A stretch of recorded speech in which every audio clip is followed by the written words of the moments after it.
एक बार की बात है, निचले हिमालय की पहाड़ियों में बसे एक छोटे से शांत गांव में भरत नाम का एक जवान लड़का रहता था। भरत अपने गुस्सैल स्वभाव और अशांत मन के लिए पूरे गांव में प्रसिद्ध था। उसका मन हर समय विचारों से भरा रहता। विचारों के इस तूफान ने उसके मन को पूरी तरह से अशांत कर रखा था। शांति तो जैसे उसके जीवन से गायब ही हो गई थी। वह हर समय अपने विचारों में खोया रहता और एक तनावपूर्ण जीवन जी रहा था। अपने अशांत मन और गुस्सैल स्वभाव की वजह से उसके घर वालों और गांव के लोगों से भी उसके संबंध अच्छे नहीं थे, जिस वजह से वह खुद को और भी ज्यादा अकेला और अपमानित महसूस करता। वह और भी ज्यादा मानसिक तनाव की स्थिति में चला जाता। एक दिन की बात है, भरत अपने गांव के बाहर की गलियों में टहल रहा था कि तभी उसका सामना एक बूढ़े बौद्ध भिक्षु से हुआ, जो कि एक पेड़ के नीचे ध्यान की अवस्था में बैठे हुए थे। बौद्ध भिक्षु के चेहरे से एक निर्मल शांति की आभा छलक रही थी। इस असीम शांति ने भरत को बौद्ध भिक्षु की तरफ आकर्षित किया। जब भरत बौद्ध भिक्षु के निकट पहुंचा तो उसने उनकी चारों तरफ एक सकारात्मक ऊर्जा का अनुभव किया। भरत को यह महसूस हुआ कि इस अद्भुत शांति और असीम सकारात्मक ऊर्जा का स्रोत कहीं न कहीं बौद्ध भिक्षु के भीतर ही है।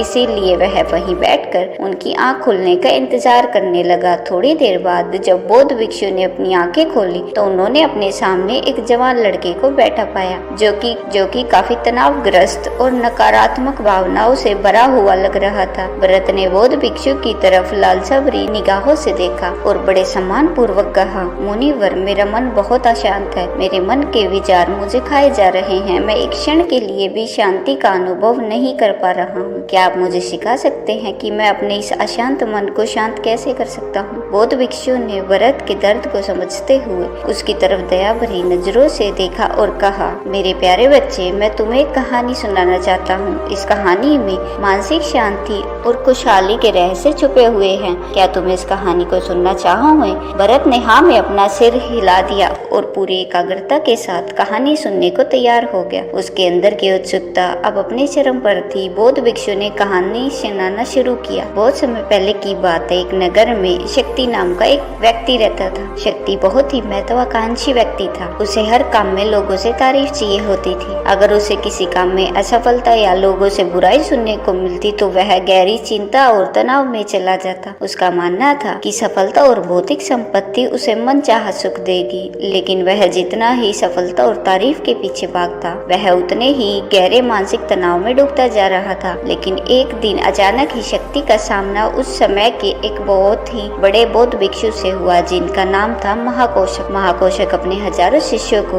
ध्यान साधना की शिक्षा दिया करते थे और वह खुद भी एक बहुत बड़े ध्यानी और आत्मज्ञानी व्यक्ति थे। महाकोशक की अद्भुत एकाग्रता और स्थिर शांत चित्त से प्रभावित होकर शक्ति ने उनसे अपने भटकते मन को शांत करने का तरीका जानना चाहा। शक्ति ने कहा, बनते, मैं हमेशा सफलता के पीछे भागता रहता हूँ और लगातार और भी अधिक पाने के लिए प्रयास करता रहता हूँ, फिर भी मुझे कोई स्थायी संतोष या आत्म संतुष्टि नहीं मिलती। इस निरंतर बेचैनी के बीच मुझे शांति कैसे मिल सकती है? भिक्षु महाकोशक ने शक्ति की ओर करुणा भरी नजरों से देखा और उत्तर दिया, तुम्हारा मन एक अशांत नदी की तरह है जो हमेशा बहता और दौड़ता रहता है, कभी भी स्थिर नहीं रह पाता। अपने अशांत मन को शांत करने के लिए तुम्हें अपने विचारों को बिना किसी रुकावट के जाने देने की कला सीखनी पड़ेगी। शक्ति हैरान था। उसने कहा, लेकिन मैं विचारों को कैसे जाने दे सकता हूँ? आखिर मैं भी तो अपनी इच्छाओं और महत्वाकांक्षाओं से जुड़ा हुआ हूँ। यह सुन भिक्षु महाकोशक मुस्कुराए और बोले, कल्पना करो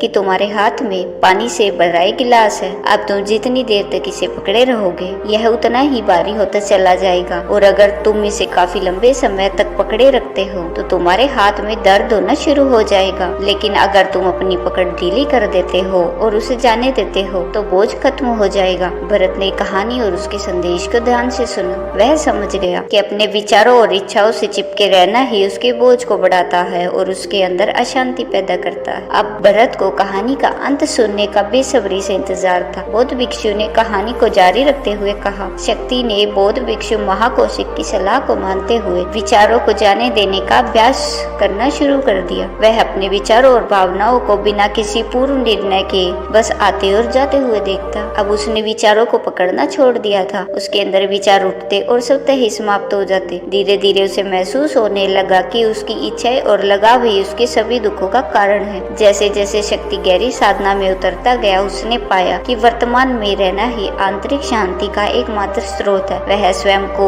वर्तमान में स्थिर करके अपने मन की निरंतर बकबक से शांति पा सकता है। धीरे धीरे शक्ति का मन एक शांत सरोवर की तरह हो गया जो अपने चारों ओर की सुंदर दुनिया को अपने में चित्रित कर लेता है। उसने जीवन की सादगी में संतोष पाकर अति महत्वाकांक्षा और भौतिक संपत्ति के प्रति अपने लगाव को छोड़ दिया। जैसे जैसे लोगों के बीच शक्ति के अंदर हुए इस अद्भुत बदलाव की खबर फैली, दूर दूर से लोग उसे मार्गदर्शन लेने आने लगे। वह लोगों को विचारों से मुक्त होने की कला सिखाकर और स्वयं के भीतर शांति पाने का मार्गदर्शन देकर लोगों के बीच शांति और ज्ञान का प्रकाशित स्तंभ बन गया।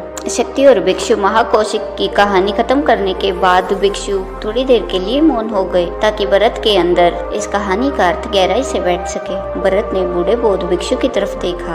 अब उसकी आंखों में एक नई समझ दिखाई पड़ रही थी। भरत ने धीमी आवाज में फिर एक प्रश्न किया, मुनिवर, मुझे इस कहानी में ज्ञान दिखाई पड़ा, लेकिन मैं इस कहानी की शिक्षा को अपने जीवन में कैसे लागू कर सकता हूँ? मैं अपने अशांत मन को कैसे शांत कर सकता हूँ? भरत के इस ईमानदारी भरे प्रश्न पर बौद्ध भिक्षु गर्म जोशी से मुस्कुराए और फिर बोले, अशांत मन को शांत करने का अभ्यास आत्म जागरूकता से शुरू होता है। अपने अंदर उठने वाले विचारों को देखने के लिए हर दिन कुछ समय निकालो। वह भावनाएं जो तुम्हारे मन को उत्तेजित करती है उन पर ध्यान दो। देखो कि वह कैसे आती हैं और आकाश में गुजरने वाले बादलों की तरह चली जाती हैं। भरत ने अपनी आंखें बंद कर ली और बौद्ध भिक्षु के बताए अनुसार अपने विचारों का अवलोकन करना शुरू कर दिया। जैसे ही उसने अपने अंदर उठने वाले विचारों पर ध्यान देना शुरू किया, उसे महसूस हुआ कि उसके भीतर चिंताओं, निर्णयों और इच्छाओं की निरंतर धारा बह रही है। केवल इस एहसास ने ही उसे एक अद्भुत शांति का एहसास करवाया। उसे यह भी एहसास हुआ कि वह इन सभी विचारों और भावनाओं से अलग है। बौद्ध भिक्षु ने आगे कहा, जैसे शक्ति ने खुद को हर तरह की लगाव और अशक्ति से अलग कर दिया था, ठीक उसी तरह से तुम भी अपने मन को परेशान करने वाले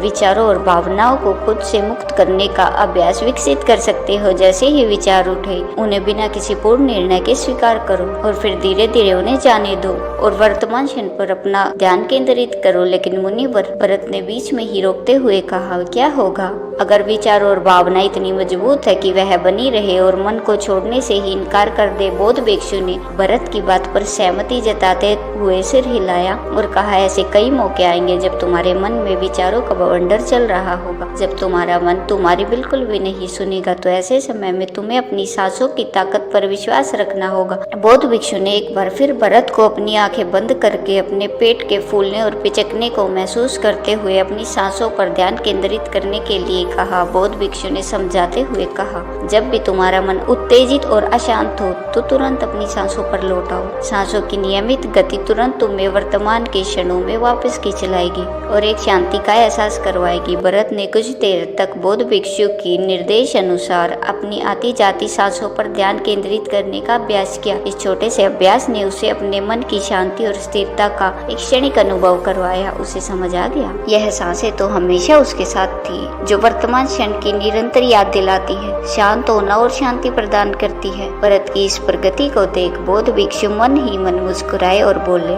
मेरे प्यारे भरत, अशांत मन को शांत करना एक ऐसा अभ्यास है जिसके लिए धैर्य और मजबूत इच्छा शक्ति की जरूरत होती है। जैसे निरंतर व्यायाम से मांसपेशियां मजबूत होती है, वैसे ही नियमित अभ्यास से मन भी शांत होता है। भरत ने स्वीकृति में अपना सर हिलाया और इस अनमोल मार्गदर्शन के लिए बौद्ध भिक्षु का धन्यवाद करते हुए उन्हें यह वचन दिया कि मैं आज से ही अपने मन को शांत करने, अशक्तियों को छोड़ने और अपने भीतर शांति पाने की इस यात्रा पर निकल पड़ूंगा। बौद्ध भिक्षु ने भरत के कंधे पर हाथ रखा और कहा, मुझे तुम्हारी काबिलियत पर पूरा भरोसा है कि तुम बहुत ही जल्द अपने मन की शांति को खोज लोगे। लेकिन याद रहे, यह रास्ता इतना आसान नहीं होगा, लेकिन अगर तुम दृढ़ इच्छा शक्ति और खुले दिल से प्रयास करोगे तो तुम जरूर उस शांति को खोज लोगे जो तुम्हारे भीतर है। उस दिन से भरत ने अपने अशांत मन को शांत करने के अभ्यास के लिए खुद को प्रतिबंध किया और हर दिन ध्यान करने के लिए एक अलग समय निर्धारित किया। उसने अपने मन में उठने वाले विचारों को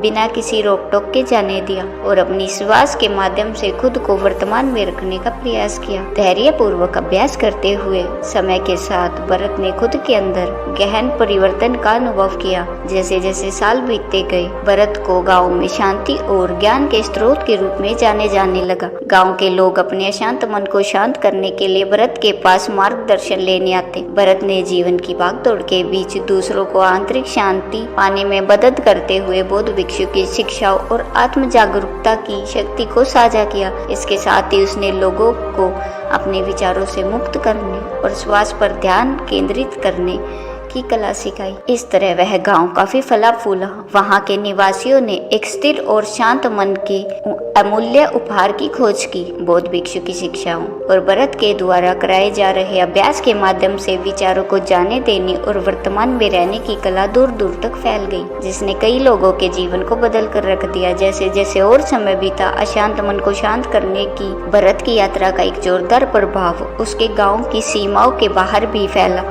पड़ोस के गांव और शहरों के लोग जब भरत के इस जादुई बदलाव की कहानी सुनते तो वह उससे सलाह लेने उसके पास चले आते। भरत उन लोगों के लिए आशा की किरण बन चुका था जो अपने मन के बोझ तले खुद को दबा हुआ महसूस कर रहे थे। भरत की शिक्षाएं सिर्फ सामूहिक प्रवचनों और ध्यान सूत्रों तक ही सीमित नहीं थी, बल्कि वह रोजमर्रा के कामों को जागरूकता के साथ करने पर ज्यादा जोर देते थे। वह लोगों को याद दिलाते थे कि अपने विचारों और भावनाओं के प्रति जागरूक बनो। तुम दिन भर क्या बोलते हो, आसपास घटने वाली घटनाओं पर कैसे प्रतिक्रिया देते हो, इस पर ध्यान दो। हर एक काम को पूरी जागरूकता के साथ करो। जब भोजन करो तो हर एक निवाले के स्वाद का आनंद लो। जब सूरज की रोशनी में खड़े हो तो उसकी किरणों की गर्मी को महसूस करो। लोगों की बातों को पूरे ध्यान पूर्वक और समझो। यह सभी छोटे छोटे बदलावों ने लोगों के जीवन में चमत्कारी परिवर्तन ला दिए। भरत की शिक्षाओं से लोगों ने जाना कि जीवन का आनंद और खुशी तो